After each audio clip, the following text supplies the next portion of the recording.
Ele é um nome que se confunde com este programa, pois ele é o próprio show business.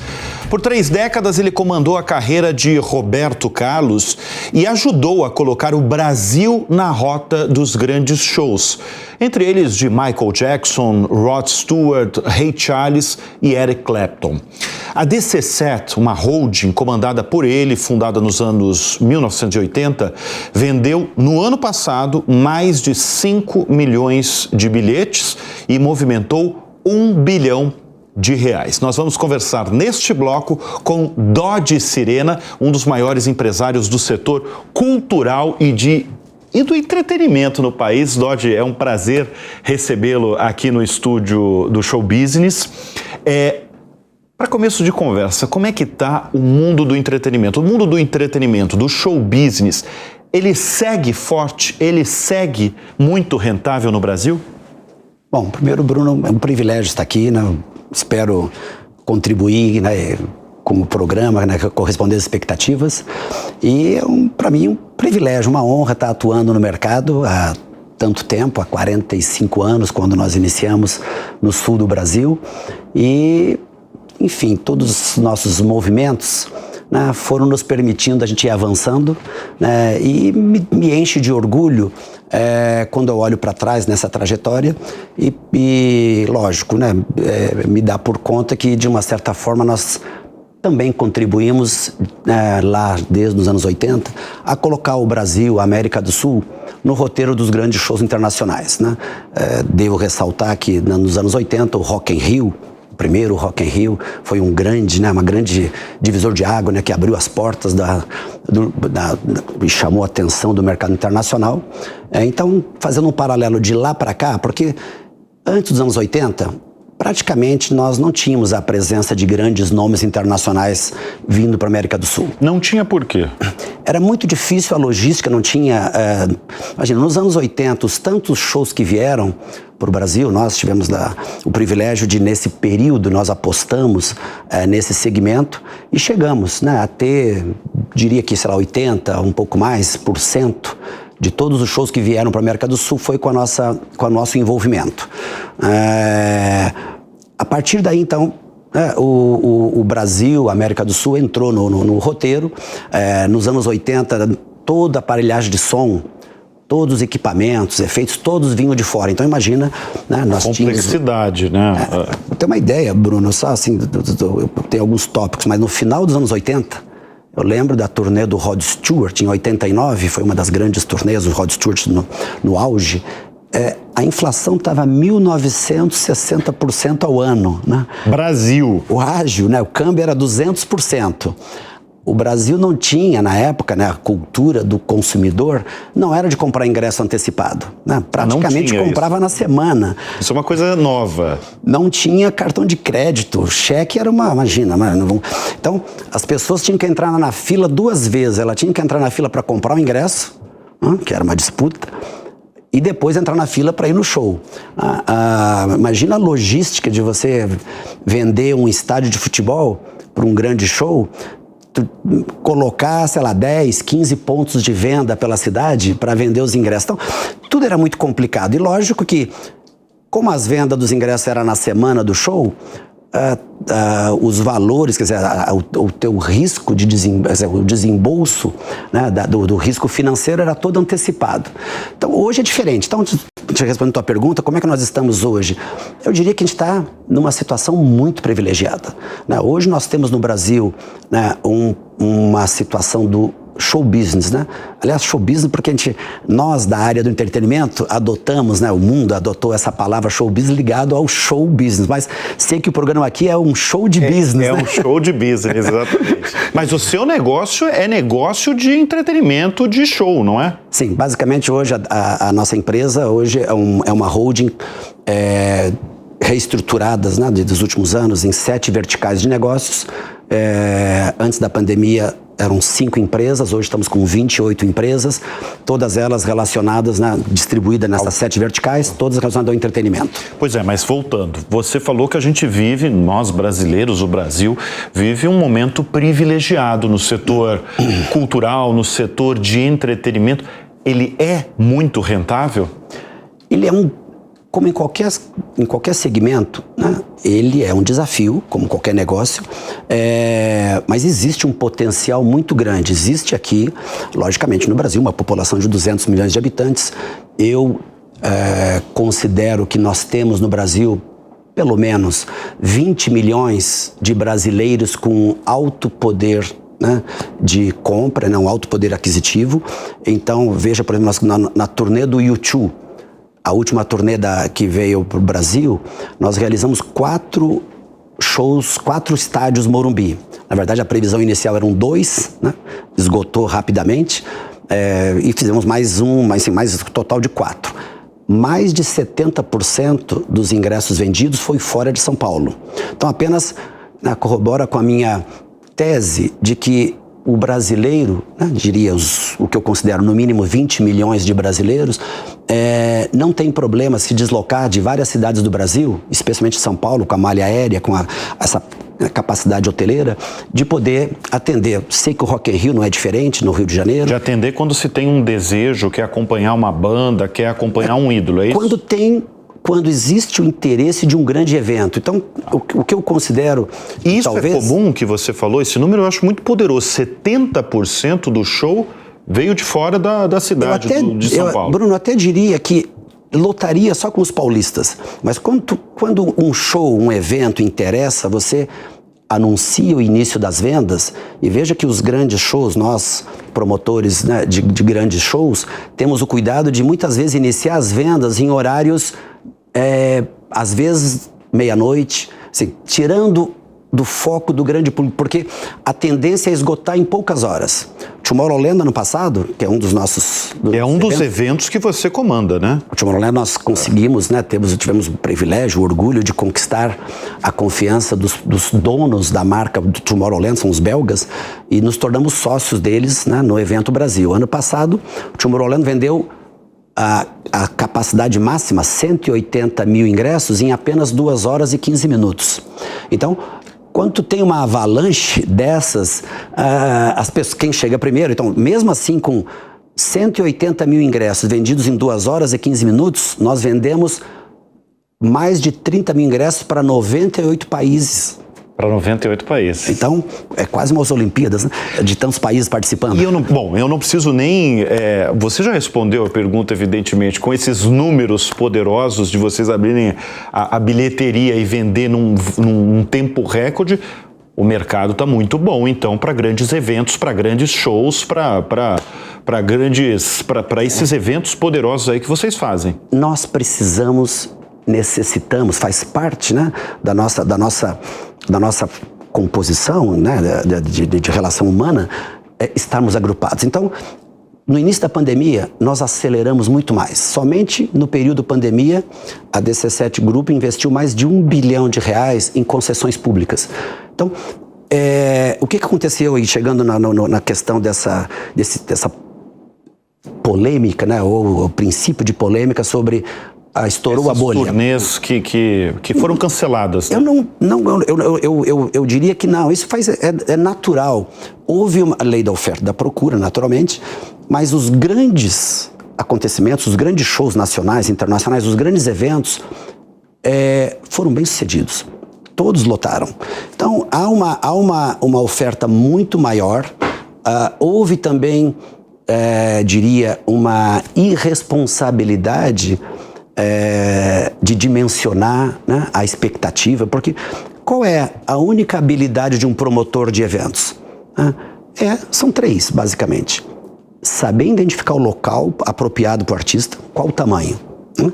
Se o artista tem potencial para lotar um estádio ou um teatro.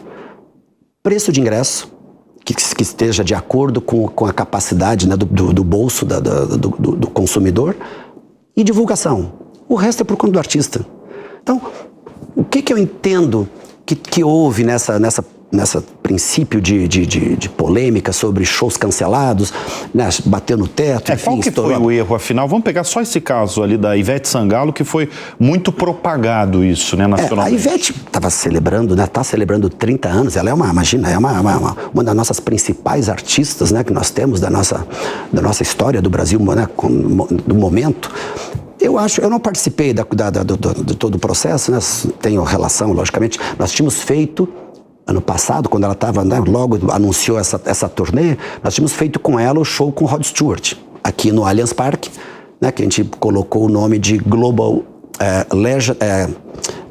Legends in Concert, né, que era reunir duas grandes lendas. E, então nós estávamos falando com ela, né, sobre tudo isso. Eu acho que houve ali na verdade, uma sucessão de erros, né? E acredito que talvez, né, a forma como as coisas foram concebidas, né? Mas volto a dizer, eu não participei ali de todos os bastidores de tudo isso, mas a grande maioria dos artistas, e não é só no Brasil, teve outras situações no pós-pandemia no mundo, grandes artistas de grande repercussão, também tiveram que redimensionar qual é a capacidade, qual é, na verdade, o tamanho do local, né, para você sair em turnê. Então, acredito que tenha sido isso, né? Nem sempre o estádio é a melhor opção, né? Talvez, né, um local menor, enfim. Então, acho que, te respondendo a tua primeira pergunta, nós estamos vivendo, sim, nós, no Brasil, na América do Sul e no mundo, um momento extraordinário pós-pandemia de todo tudo que envolve o entretenimento. E por isso que eu digo que no Brasil, tudo que foi apresentado com a sensação de que é a única oportunidade, né, grandes shows internacionais, tiveram sucesso. E quando eu falo que o Brasil tem 210 milhões da população, mas nós temos no mínimo 20 milhões de pessoas com poder aquisitivo, é 2 Portugal. É mais que a Holanda, né? Imagina, está chegando na população maior do que muitos países. Então, somente com essa população, a gente fala 20 milhões de brasileiros. É um potencial tremendo para você poder investir. Tá. E nós temos um outro ponto muito positivo aqui no Brasil que não se compara em nenhum lugar do mundo. A grande participação do mercado publicitário. Que participa. Diferente do resto do mundo. Aqui, devido a tantas experiências lá dos anos 80, as entregas bem feitas, com os grandes eventos que aconteceram no Brasil, o mercado publicitário identificou no show business uma grande oportunidade de associar a sua marca, né, com coisa o seu positiva, público. Né? Porque é o momento de descontração, é o momento das pessoas estarem ali se divertindo, né?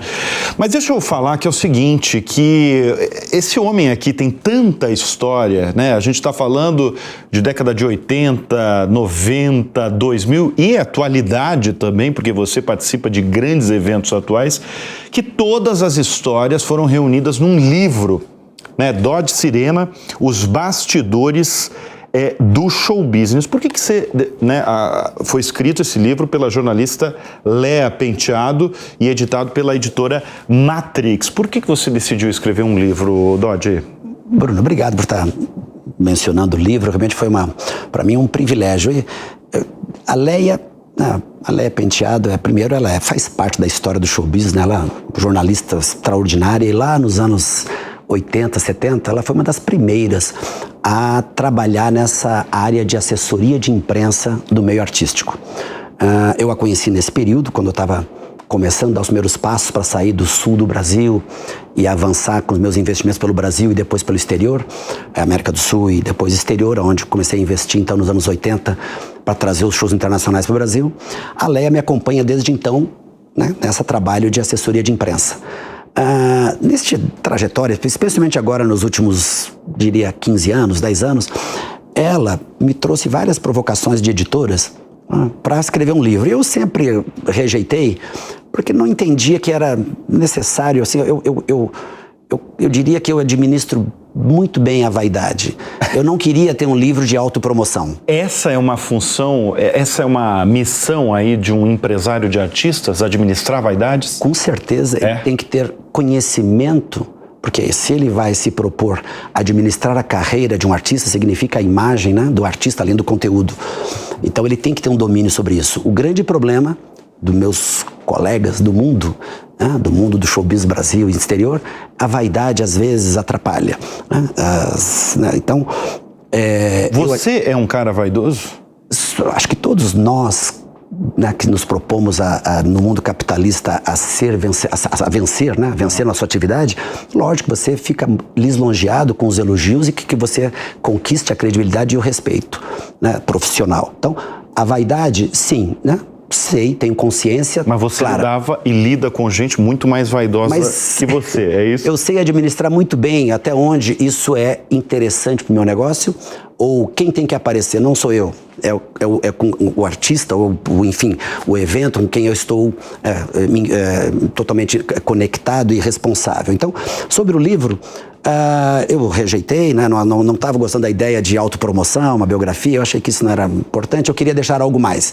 Até que a Leia, na pandemia, me trouxe essa sugestão de ela escrever numa terceira pessoa, ela relatando e entrevistando pessoas. E ela conseguiu, além de fazer um brilhante trabalho, né, escrever esse livro, ela escreve muito bem, não é à toa que ela tinha já lançado um livro sobre da história do Flávio Cavalcante, né, e outros livros que ela escreveu, mas ela conseguiu a façanha de entrevistar 65 personalidades, pessoas do meio, artistas, né, que então foram contribuindo, né, com histórias do show business ligadas, né, pessoas que relataram bastidores, né, na relação comigo. Então, eu achei, né, que isso eu poderia ter a pretensão, e tenho, de que isso possa ajudar, né, seja estudantes de comunicação, pessoas ligadas no show business ou que queiram entrar.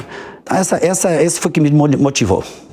Olha, um dos grandes feitos, você considera, aliás, o grande feito da sua carreira notável é o empresariamento do Roberto Carlos?